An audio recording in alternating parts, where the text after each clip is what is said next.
In this session, we're going to look at fear or false expectation appearing real. We're going to use our sort of company strapline of intelligence, not information, as a way of dealing with that. Now, whether we're dealing with the anxiety that comes from fear personally, or whether as a leader we're trying to create more productivity and reassure our team members, the tactics we're going to use are equally valid. So the first thing I'd like to do is just take a look at this video.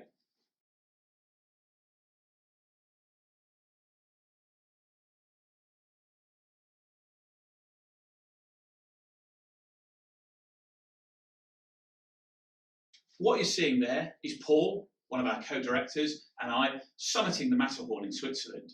For sure, unless you're into mountaineering, it's a pretty challenging and quite a scary experience. It's a 4,500 metre fall from there to Zermatt, the town below. But in reality, when we start to break it down, yes, we've got crampons on, but there's nothing technical going on there. We're not hanging onto ice axes, we're not climbing on ropes and gear. So what I'm trying to say is that the first impression of that video clip is, wow, that looks technical and scary. But actually, when we start to break it down, what we start to realise is that it's not quite as scary as we thought. So in other words, fear stems from false expectation appearing real.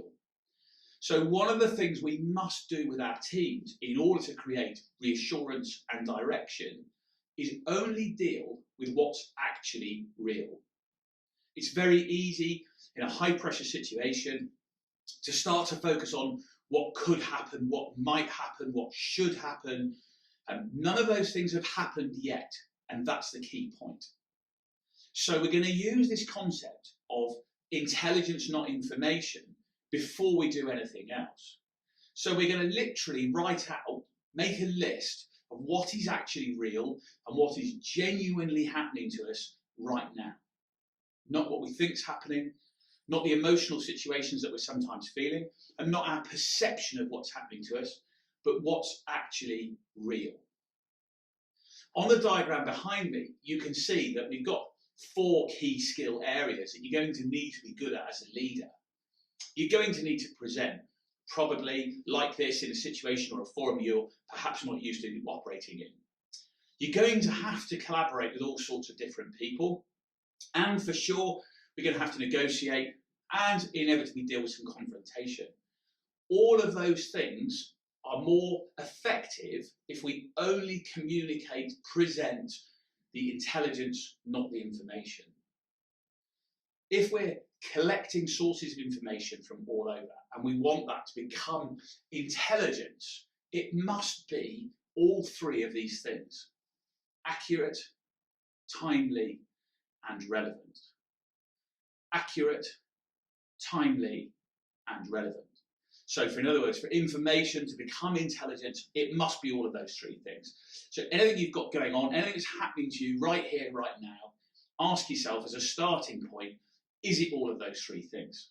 If you can do that, then you can use that intelligence to help people overcome the false expectation. You can point out to people, okay, this might appear really scary right now, but actually this is what's happening to us. We can do this, we can do that, we are able to do this. And you'll notice that the emphasis is very much on positivity. What can we do? What do we have available to us? Rather than the negative spirals of focusing on what we don't have. If we allow this false expectation to run away with us or our teams, we set up a spiral of catastrophic thinking, and that's not what we're trying to achieve.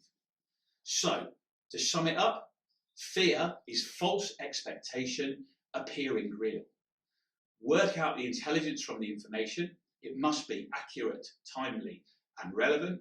And then deliver that to our teams or to ourselves if we need to, so that we only operate with what's actually real and what's actually happening to us. This way, the anxiety will start to dissipate and we can create a much stronger, more purposeful sense of direction.